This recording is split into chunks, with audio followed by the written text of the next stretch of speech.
Chers amis, bonjour. Aujourd'hui, je viens vers vous avec un conte qui porte un titre bien étrange. L'or, cause des morts. Voyons de quoi s'agit-il. Il était une fois un ermite, à qui suffisait tant bien que mal les aumônes pour vivre.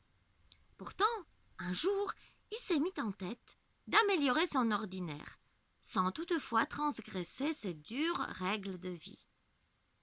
Il finit par y arriver en se dotant d'un potager. Il chercha une clairière convenable dans la forêt et s'est mis au travail. Très vite, en piochant, il tomba sur un trésor. Mais il ne s'en réjouit pas tant que cela. Était-il fou?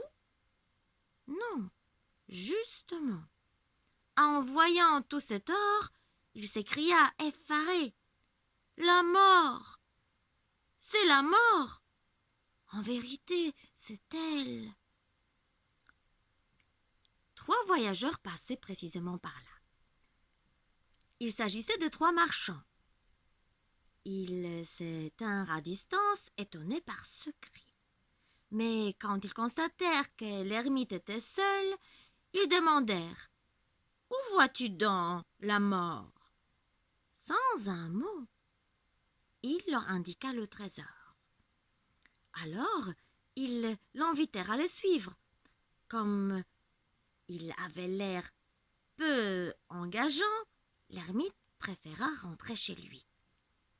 Dès qu'il eut disparu, les marchands tinrent conseil afin de savoir ce qu'il leur fallait faire. Très vite, ils décidèrent que l'un d'entre eux irait au hameau le plus proche pour acheter la nourriture. Quand celui qui avait été désigné s'éloigna, ceux qui restaient se mirent d'accord pour le tuer, quand tout à l'heure il descendrait dans le fossé pour prendre le trésor. Mais lui aussi était un criminel et médita en chemin sur la façon de les tromper. Il se procura du poison et en mit dans la nourriture qu'il devait rapporter. À son retour, il demanda aux autres « Mangeons-nous d'abord ou sortons-nous le trésor du trou ?»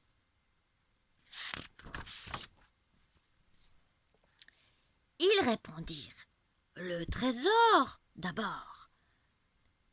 Et ils le convainquirent de descendre dans le fossé où ils le tuèrent sans pitié. Ensuite, ils se jetèrent avec appétit sur la nourriture et, peu de temps après, périrent à leur tour sous l'effet du poison. Le trésor demeura donc intact. Quand l'ermite revint à cet endroit pour y poursuivre le travail commencé, il trouva ces 3 morts et dit « L'or n'est rien d'autre que Péril est mort. » Fin de l'histoire.